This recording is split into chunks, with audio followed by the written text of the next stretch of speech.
Hace mucho tiempo, en un pueblo pequeño, existían pequeñas criaturas de color negro. Al parecer, eran sapos con un aspecto viscoso y con un color amarillento en su panza.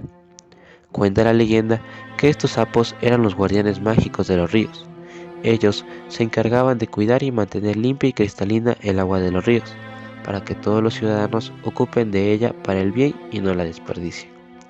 Aquel que escuchaba su canto majestuoso era bendecido y de una u otra manera recibió una gran fortuna acorde a su situación. Estos seres solían ponerse a cantar justo a las 12 de la noche, donde toda la gente se encontraba dormida y era muy poco probable que sea escuchada. Sin embargo, estas criaturas, así como eran buenas, también tenían su parte mala, pues aquella persona que ocasione daños en la naturaleza, en especial en el río, hacía enfadar a estos sapos, desatando así una catástrofe natural en todo el pueblo y maldiciones inexplicables. Un día, un par de amigos se pegaron sus copas por graduarse de ingeniería ambiental, pues a ellos les atraía mucho todo lo que se relacione con las maravillas de la naturaleza. Ese día no se habían dado cuenta de la hora y se pasaron de tragos.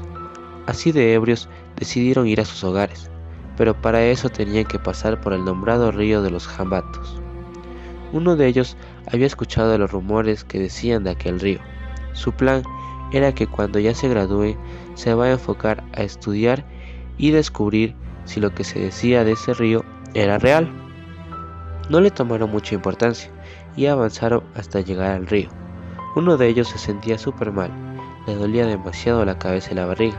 Sin más poder, el joven se sentó a la orilla del río y empezó a vomitar, contaminando aquella agua limpia y cristalina del prestigioso río. Después de un momento empezaron a escuchar un canto, que de poco en poco se iba acercando hacia ellos, pero su melodía era tenebrosa. No era como la gente lo contaba, que era una melodía dulce y relajada.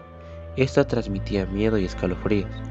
Ellos, al darse cuenta de la hora y del suceso que acababa de hacer, sabían perfectamente de qué se trataba, pues en aquella oscuridad solo se veía sus brillantes panzas amarillas, que de lo profundo del río salían a la orilla por millones.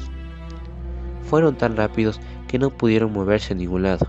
Al joven que había cometido el accidente en el río fue devorado por estos sapos, pues en su extraña estructura, enfadados, le sobresalían unos horribles colmillos, con los que fácilmente podían arrancar parte de la piel, dejando a la persona sin vida.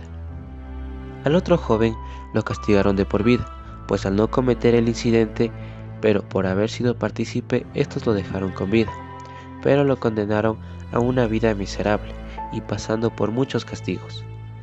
Estos seres eran muy malos, ya que el cuerpo del chico y los pocos huesos que quedaron del joven se dice que están enterrados debajo de aquel río por estos sapos, y de la vida del otro joven se sabe muy poco, pues después de aquel castigo no aguantó y a la semana apareció flotando sin vida en aquel río.